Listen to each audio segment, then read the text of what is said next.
கட்சி யாரை நிறுத்தினாலும் தமிழ் உணர்வோட அத்தனை பேரும் வாக்களிக்க நாங்கள் தயாரா இருக்கோம், களமா இருக்கிறோம். அச்சம் இப்பவே தோல்வி பயம் தோன்றிருச்சு. யாருக்கு? உங்க அமைச்சர் மெய்யநாதருக்கு இப்பவே தோல்வி பயம் வந்துருச்சு. அவருக்கு வந்தனாலதான் இந்த வேலையை பூரா செஞ்சு களைச்சிக்கிட்டு இருக்காரு. வீடு வீடா பர்பஸா போறாராம். தம்பி சொன்னான், அந்த முயற்சிலாம் பண்ணாதீங்க, நேருக்கு நேரம் நீங்க சரியான ஆண்மகன், சரியான ஆளு. நீங்க சோரன் மாறன் என்ற பெரும்பிடுக முத்திரையின் வாரிசா இருந்தா ஒத்த ரூபா காசு கொடுக்காம ஐயா மெய்யநாதன் அவர்களே இந்த சட்டமன்ற தேர்தல் நீங்க எதிர்கொள்ளுங்க பார்ப்போம். பேராவூர் ஆலங்குடியில திமுக ஒத்த ரூபா காசு கொடுக்காம மனச்சான்றோட நிலையின உன் வீட்டுல ஓட்டு போட மாட்டான். ஏன்னா காசு கொடுத்து நீ பழகிட்ட. உன் பொண்டாட்டி உன் புள்ள இல்ல மரும குழந்தையா நாத்தனா ஓப்படியா யாரும் வாக்களிக்க மாட்டாங்க. நீ அப்படி பழகி வச்சிருக்க. அது ஒரு காலம், அது ஒரு காலம். விஜய் வந்துட்டாரு அப்படியே நாம் தமிழ் கட்சி சீமான் ஓட்டு இறங்கிருச்சு. இல்லடா, நாங்களே 1.5 லட்சம் பேர் தான் எதிர்பார்த்தோம் திருச்சி மாநாட்டுக்கு. இல்லை வந்தது 5 லட்சம் பேர். 5 லட்சம் பேர், 5 லட்சம் பேர் ஒரு இடத்துல கூடி 80 சதுர கிலோமீட்டர் 80 ஏக்கர்ல 5 லட்சம் பேர் கூடினா குறைந்தது திமுக மேடையா இருந்தா 40,000 கோட்டர் பாட்டில் எடுத்திருக்கணும். தண்ணி பத்த கூட இங்க விடலடா. நாங்க எவ்வளவு ஒழுக்கமா, எவ்வளவு நேர்த்தியா, எவ்வளவு டிசிப்ளினா ஒரு தலைமுறையை உருவாக்கிட்டு வந்திருக்கான் சீமான். ஒரு தலைமுறை உருவாக்கிட்டு இருக்கான். பெற்றோர்களை எங்களை உற்று நோக்குங்கள். இன்னொரு நாங்க வரக்குள்ள கார்ல பேசிட்டு இருந்தோம், பெரிய பயமா இருக்கு. ஒருவேளை விஜய் தோத்துட்டா குறைஞ்சது 50ல 100 தற்கொலை நடக்கும். இந்த தற்கொலைகள் பண்ணி தோத்துருங்க. பயமா இருக்கு. ஒரு அம்மா ஒரு குழந்தை அவனுக்கு உச்சா போறதை எப்படின்னு தெரியாத வயசு, அவனை அடிக்குது. விஜய் பத்தி தப்பா பேசுற பெத்த மகன் அடிக்குது தாய். எப்படி இருக்கு பாருங்க. அதுல ஒரு தங்கச்சி சொல்லுது, இதுல என்ன தப்பு? நாங்க விஜய்க்கு அக்காவா இருப்போம், தங்கச்சியா இருப்போம், ஏன் முடிக்கா கூத்தியாலாவும் இருப்போம். அதுவே சொல்லுது. இல்லடா, மானத்துக்கு உயிர் விட்ட ஒரு மான தமிழ் மந்திரா எவ்வளவு கேவலமாக்கிட்டான் பாரு. கூத்தாடி திரை கவர்ச்சியே தமிழன ஆளும், திரை கவர்ச்சியே தமிழன ஆள முடியும் அப்படின்னு வந்துட்டா. அப்ப நாங்கெல்லாம் எதுக்குடா? சீமானும் தம்பிமார்களும் தங்கைமார்கள் இருக்கிற வரைக்கும் இந்த நிலத்தை ஆடுறதுக்கு தூய தமிழன் தான் வரணும். தூய தமிழன் தான் வரணும். நீங்க உணர்வா வாங்க, ஒரு முறை வாங்க, எங்களை பாருங்க, என்ன பேசுறோம், எங்க தத்துவம் என்ன, எங்க கொள்கை என்ன பேசுவோம். அப்புறம் 1 கிராம் 2 கிராம் மோதிரம் போடுறேன், பவுன் தரலாம் இஷ்டத்துக்குங்க. இதெல்லாம் கூட்டி கழிச்சு எவ்வளவு வரும்? வருஷத்துக்கு எவ்வளவு? ஆண்டோண்டுக்கு சராசரி 5 லட்சம் திருமணம் நடக்குது. சரி ரைட்டு, எத்தனை குழந்தை பிறகுது? ஆண்டுக்கு சராசரியா 10 லட்சம் குழந்தை பிறகுது. அதுக்கு 1 பவுன், இதுக்கு 2 கிராம் மோதிரம். இதெல்லாம் கூட்டி கழிச்சு பார்த்தா 5 லட்சம் கோடி ரூபாய் தேவைப்படுது. ஏற்கனவே இந்த இவர் ஒண்ணு இல்லாதவங்க தத்தி முதலமைச்சர் இருக்காரு இல்லையா, 5 லட்சம் கோடி 10 லட்சம் கோடி ரூபாய் தமிழ்நாட்டோட கடனை வட்டி மட்டுமே ஆண்டோண்டுக்கு 1 லட்சம் கோடி ரூபாய் கட்டணும். எப்படி இது வளர்ச்சியா? எங்க வளர்ச்சி? வளர்ச்சினா 5 லட்சம் கோடி கடனை 2 லட்சம் கோடி ஆக்கிட்டேன், 5 லட்சம் கோடி கடனை 1 லட்சம் கோடி ஆக்கிட்டேங்கிறது வளர்ச்சி. 5 லட்சம் கோடி கடனை 10 லட்சம் கோடி ஆக்கிட்டேங்கிறது வளர்ச்சி அல்ல, வளர்ச்சி அல்ல. புதுக்கோட்டை மாவட்டம் முழுக்கும் குவாரி. அவன் மண்ணு நோண்டாத இடம் இல்ல, கல்குவாரி நோண்டாத இடம் இல்ல. அதுக்கு போராடின ஐயா ஜவஹர் அலிங்கிற ஒரு போராளிய கொண்டு புதைச்சிச்சு இந்த திமுக அரசாங்கம் எடுத்த நடவடிக்கை. என்ன ஊர்ல திருடுனா நீங்க என்ன சொல்லுவீங்க? திருட்டு பைய, திருடி விட்டாமீங்க. இப்ப என்ன தெரியுமா சொல்றாங்க? மெய்யநாதன் நல்லா செட்டில் ஆயிட்டாரு, விஜயபாஸ்கர் பக்காவா செட்டில் ஆயிட்டாரு. திருடனுக்கு நீ சர்டிபிகேட் கொடுக்குற, திருடனுக்கு சர்டிபிகேட் கொடுக்கறதுனால தான் வர்றான், வந்து நின்றான், அதிகாரத்தை பறிக்கிறான், ஆட்சியர் உட்கார்றான், நல்லா சம்பாதிக்கிறான். சம்பாதிச்சு புறாவுக்கு கம்பு தூடுற மாதிரி, கோழிக்கு தவுட்டை போடுற மாதிரி 2000 ரூபா 3000 பட்ஜெட் கொடுக்க ஒரு 1.5 லட்சம் கோடி காசை கொடுக்குறான். தேர்தல் எழுதுறான், ஏறி உட்கார்ந்துறான். திரும்ப நீங்க அவனுக்கு வாக்களிக்கிறீங்க. அவர்களுக்கு எப்படி மாறும்? மாற்றம் என்பது என்னது? மாற்றம் ஒன்றுதான் மாறாத ஒன்று என்கிறான் மாமேதை மார்க்ஸ். அந்த மாற்றத்தை நாம் தொடங்க வேண்டும்.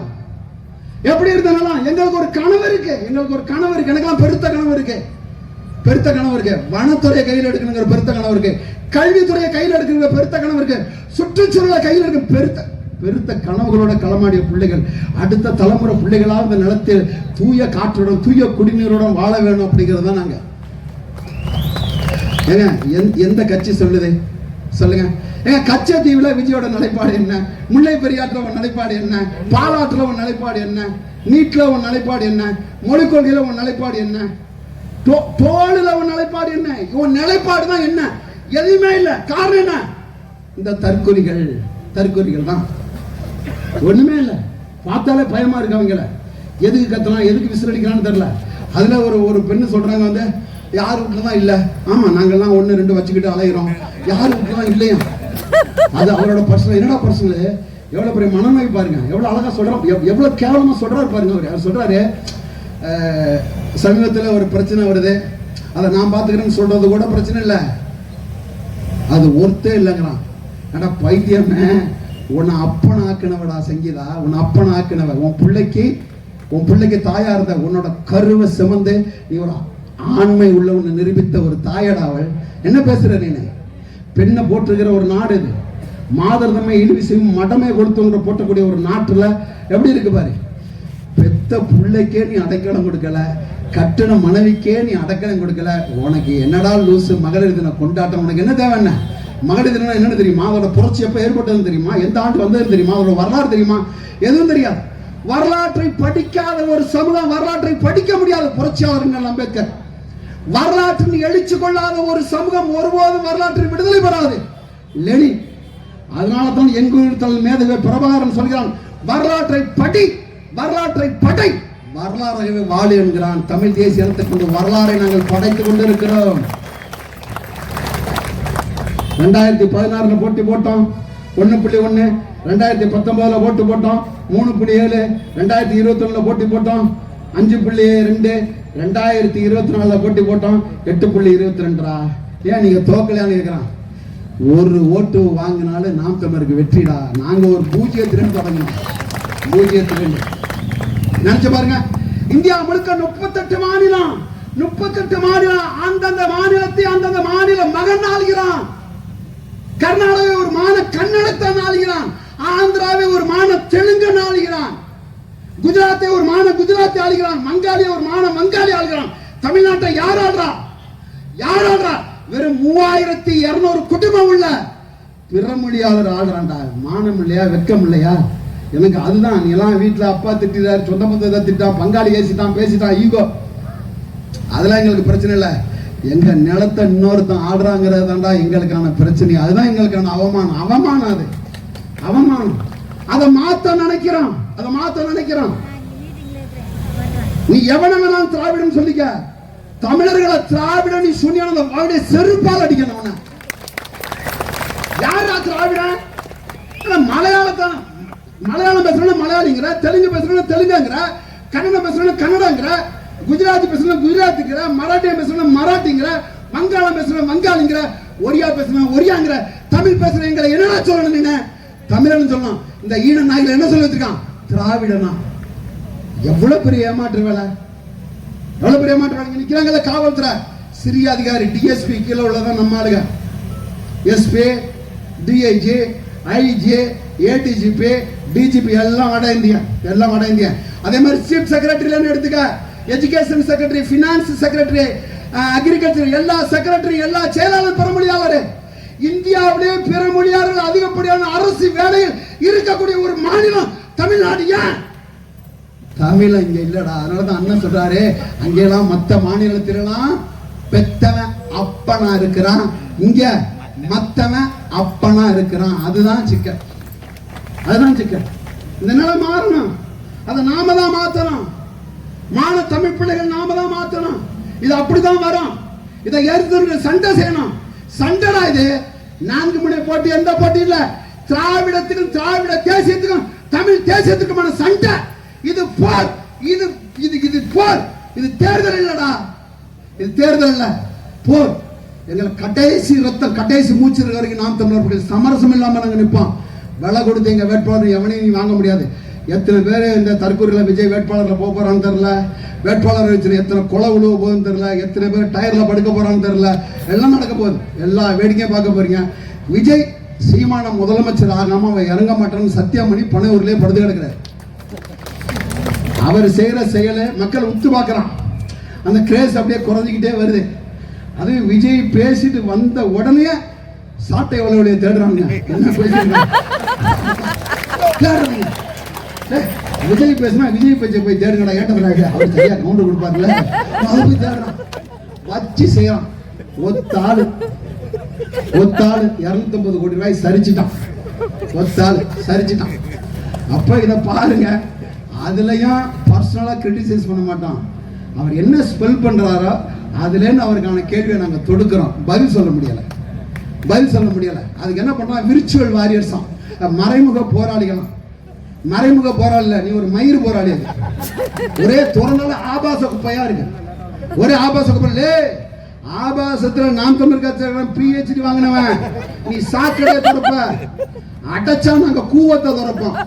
என்ன ஒரு கட்டுப்பாடு சீமான வித்த கட்டுப்பாடு. தரக்குறைவாக, கண்ணியம் குறைவாக, எப்பொழுதும் யாரையும் பேசி விடாத, ஏசி விடாத. அதுக்காக கட்டுப்பட்டு நிற்கிறோம். அதே மண்ணு தான், அதே மக்கள் தான், அதே சமூகம் தான். நாங்கள் அதில் PhD வாங்கின ஆளுங்க ஒரு கண்ணியம் காத்து இருக்கிறோம். இது இத்தனை தாண்டி இந்த களத்தில் நாங்கள் நிற்கிறோம். நீ சமூக நீதி பேசுவ, அது என்ன நான் சொல்றாரு பாருங்க. ஆண் எடையாளர், ஆண் ஜாமாவங்க ஆண் எடையாளராம், பெண் ஜாமாவங்க தான் பெண் எடையாளர்.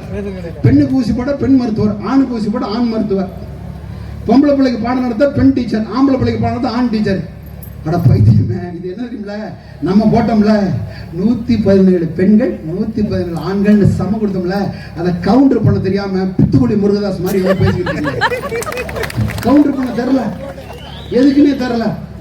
பஸ்ல வந்து பஸ்ல அப்படியே பாப்பா போல் இருக்க பெண்கள் ஓட்டுனர் என்ன லூசுன்னே தெரியல. எஸ்பினா வந்து பெண் எஸ்பி, ஆண் எஸ்பி, அதெல்லாம் எல்லாம் இருக்குடா, எல்லாம் இருக்கு. அதுல வேற இப்ப என்ன சொல்லியிருக்காரு நேற்று கூட்டத்துல, தனி நீதிமன்றம் அமைப்பாராம். அந்த நீதிமன்றத்துக்கு பேரு பெண்களுக்கான நீதிமன்றம். நீதிமன்றத்துக்கு பேரு அஞ்சலை அம்மாள் நீதிமன்றமா. மண்டகுலம் உனக்கு ஏதாவது இருக்கா இல்லையா? இந்தியாவில் எந்த நீதிமன்றத்துக்காவது தனிநபரை பேர் வச்சு பார்த்திருக்கியா? ஏதோ பித்துக்குடி முருகதாசன், ஒண்ணுமே தெரியாது, கவர்ச்சி. நீ வர வர வர வர நாம் தமிழர் கட்சி மெருகேற்றிக்கிட்டு இருக்கு. தலைவனை எங்க தேடணும்? போராட்ட காலத்துல தேடணும் தலைவனை. பொழுதுபோக்கு தளத்தில் தலைவனை தேடக்கூடாது. தலைவனை தரையில தேடணும். தலைவனை திரையில தேடக்கூடாதுடா. இது தரையில தேடுற கூட்டம். தலைவனை தேடி வச்சிருக்கு. நாங்க தீர்மானிச்சுட்டோம். யார் எதிரி, யார் எது ஒருபோது நாங்க யாரையும் நாங்க என்னைக்கா மதிமுக பேசி பார்த்திருக்கியா? விடுதலை சிறுத்தை, கம்யூனிஸ்ட், மதிமுக, பாட்டாளி மக்கள் கட்சி என்னைக்காவது இவங்களை பேசி பார்த்திருக்கியா? ரெண்டு தீர்மானிச்சுட்டோம். தேசிய கட்சி இந்த மாட்டு மூத்திரம் குடிக்கிற சங்கி பேரும் மண்ணுக்கு தேவையில்லை, மனித குல விரோதி. காங்கிரஸ் இன விரோதி, தேவையில்லை, முடிஞ்சு. திமுக அதிமுக கூட்டே இல்லை. இப்ப நாங்க எப்படி நிக்கிறோம் பாரு. எங்க அண்ணன் திருமாவளவன், அண்ணன் அன்புமணி என்றோ ஒரு நாள் வருவாங்க. வரக்கூடிய காலத்தை அண்ணன் உருவாக்கிட்டு இருக்கான். வருவாங்க. உருவாக்குவான். தமிழ் சமூகத்தில் உள்ள பெரிய சமூகத்துக்கு துணை முதலமைச்சர் கொடுப்போம். நாங்க சீமான் முதலமைச்சரா இருப்பாரு. எல்லாத்துக்குமான அங்கீகாரம் கிடைக்கும். ஆரம்ப கல்வி, ஆராய்ச்சி கல்வி வரைக்கும் உலக தரத்தில் இலவசம். ஒட்டுமொத்தமா தமிழ்நாட்டில் படிக்கக்கூடிய 25 லட்சம் மாணவர்களுக்கான கல்வி செலவு ஆண்டொன்றுக்கு 40,000 கோடி ரூபாய். பிச்சை காசு. இந்த காசு அரசுக்கு பிச்சை காசு. ஆராய்ச்சி கல்விக்குள்ள பட்ஜெட் அவ்வளவுதான். இவன் சாராயத்திலே 55,000 கோடி ரூபாய் சம்பாதிக்கிறான். சாராயத்திலே நம்ம கட்சி கூட்டங்கிறதுனால நிக்குது. மற்ற கட்சி கூட்டம் கடை அடிச்சிடும். இப்ப கலைஞ்சு ஓடி இருப்பாங்க. நம்ம கட்சி கூட்டம்னால இந்த கிரௌடு. மற்ற கட்சியா கடை அடிக்க நேரம் பகலே மச்சான் வாழைன்னு கிளம்பி இருப்பான். சரிங்க, சாராயத்தை பத்தி உன்கிட்ட பேசி அவன் என்ன உன்னோட டாபிக், உனக்கு ரொம்ப பிடிச்ச டாபிக் அது. உனக்கு உலகத்திலேயே சாராயத்தை எத்தனால்லேருந்து மெத்தில் ஆல்கஹால், அதாவது கரும்பு சக்க கழிவுலேருந்து ஸ்பிரிட்லேருந்து தயாரிக்கக்கூடிய கேவலமான ஒரு கேடுகட்ட பொருட்கள் வந்து நீ குடிக்கிற இந்த சாராயம். கரும்பு கழிவுல இருக்க மலாசிஸ் ஸ்பிரிட். அது நீ குடிக்கிற குவார்டர் பாட்டில் மொத்த காசு 12 ரூபாய் இன்க்ளூடிங் பாட்டில். வெறும் 12 ரூபாய் சரக்கு தான் 140 ரூபாய்க்கு நீ வாங்கி குடிக்கிற. அதை குடிச்சனால தான் ஊர் முழுக்க ஃபெர்டிலிட்டி சென்டர், கருத்தரிப்பு மையம். இப்போ எங்க காலத்துல எங்க தாத்தாக்கள்லாம் இருந்தாங்க, உனக்கு தெரியும். பேஸ்ட்டை பிதுக்கிற மாதிரி 2 பாட்டி வச்சிருப்போம். அதுக்கு ஒரு 10 பிள்ளை, இதுக்கு ஒரு 10 பிள்ளை, பிதுக்கி தள்ளிக்கிட்டு இருக்கான். ஒத்த பிள்ளைக்கு நீங்க வழி இல்லை. ஏன்? சரக்கு. ரஷ்யா உருளைக்கிழங்கு சாராயம் தயாரிக்கிறான். பிரான்ஸ் திராட்சையில சாராயம் தயாரிக்கிறான். டென்மார்க் ஆப்பிள் சாராயம் தயாரிக்கிறான். ஜப்பான் அரிசியில சாராயம் தயாரிக்கிறான். உலகத்திலே கரும்பு சக்க கழிவு மலாசிஸ் சாராயம் தயாரிக்கக்கூடிய ஒரு கேடுகட்ட நாடு, ஒரு கேடுகட்ட மாநிலம் இது. 11 தொழிற்சாலை இருக்கு, சாராய தொழிற்சாலை. அதுல 8 திமுகவுக்கு. அது எங்க அக்கா ஒருத்தவங்க இருக்கிறாங்க. அவங்க பயங்கர விதைகளுக்காக பொழுதும் கண்ணீர் தூங்காம அப்படியே கண்ணிலே சிந்துறாங்க. எங்க அக்கா சுருட் லாங்குவேஜ் கனிமொழி. அவங்க சொல்றாங்க தமிழ்நாட்டிலேயே இளம் விதவைகள் அதிகமாக கொண்ட மாநிலம் தமிழ்நாடு. ஆமா, யாரு அனுமதிச்சா? உங்க அண்ணன் தாத்தா. யாரோட ஃபேக்டரி? உங்க ஐயா டிஆர் பால் ஃபேக்டரி, ஜெகத்ரஜன் ஃபேக்டரி, எல்லாரும் வச்சிருக்கிறான். மையானு கொஞ்சம் வசதி இருந்தா இங்க ஒன்று போட்டுருவார் அவரே. இந்த தேர்தலை ஜெயிக்க வைங்க, மேட்ரு ஓவர். ஜெயிக்க வைக்க இந்த இடத்துல ஒரு சாராய தொடர்வாரு. நீ போற அப்ப எங்கள்கிட்ட வந்து நிப்ப. இந்த தைல மர காட்டை மாத்தல, காப்பு காட்டை வைக்க போறாராம், தடுப்பணை வைக்க போறாராம், மலர்களுக்கு தனியா வந்து பாதுகாப்பு கொட்டாயங்க. யோ, மலையில நெல்லு நனையுது டிஎன்பிசி, அதுக்கு மேல குடம் கட்டிப்பிடியா? அதை செய்ய முதல்ல. அவர் சொந்த பாக்கெட்ல உள்ள பணத்தை எடுத்து ஆலங்குடி பகுதியில் உள்ள மக்களுக்கெல்லாம் IAS, IPS, IRS, IFS coaching லூசு பள்ளிக்கூடத்துக்கு சரியா கக்கூஸ் கட்டி கொடு, தண்ணி வசதி செஞ்சு கொடு, மின் வசதி செஞ்சு கொடு, மின்சார விளக்கு செஞ்சு கொடு. இவரு கூரை ஏறி கோழி பிடிக்க முடியல, வைகுண்ட ஏறி போறாராமா. என்ன பேச்சு இது? தைரியமும் இல்ல. எங்க வேட்பாளர் பேராவணி வேட்பாளர் பூனாவையும் என் தம்பி ராஜாராமி எதிர்கொள்ள சொந்த பந்தத்துல போய் கலைக்காத நம்ம பிள்ளைய நாட்டு மகிழ்ச்சிக்கு அனுப்பாதுன்னு சொல்லாத. உங்களுக்கு என்ன கடன் இருக்கு? 1 லட்சம் ரூபாய் நான் தர்றேன். கலைக்காத தெம்பா நேர் நெஞ்சுக்கிறார். நீனும் தமிழ் தான், அவங்க தமிழ் தான். மோதிப்பாரு. வா. போர்க்களத்திலே வாகை பூவோடு போய் வெற்றி சேர்த்த பெரும்புடுகு முத்துரையரோட வாரிசுடா எங்க வேட்பாளர். ஊடாந்தாலி அறுத்து சாராய கடை ஆரம்பிச்ச ஸ்டாலினோட வாரிசு அல்ல நாங்க. எங்க வேட்பாளர் மான தமிழ் பிள்ளைகள், மானத்துக்காக உயிர் விட்ட ஒரு இனத்தின் கூட்டம் நாங்க. எங்களுக்கு ஒரு வாய்ப்பு கொடு. இந்த நிலம் மாறுமா உங்களுக்கு ஒரு ஒன்னே ஒண்ணுதான் இருக்கு, அது விவசாய சின்னம் தான். அதுவும் இப்ப வந்து இந்த தமிழ் நியூஸ்ல வந்து எல்லா வேட்பாளரையும் பேச வைக்கிறான். பாவமா இருக்கு, பிச்சு கொள்றான். எனக்கெல்லாம் இந்த வருஷம் அண்ணன் சீட்டு தராத காரணம் கடைசியா தந்தாரு, இருந்தாலும் உடல்நல சிறந்த நிக்கல. நான் 50+ ஆமா. என்னை பார்த்தா அப்படியே தெரியுது, 18 வயசு பையன். நான் நிறைச்சு போச்சு தாடி மீச, வயசு 18 தான் வச்சு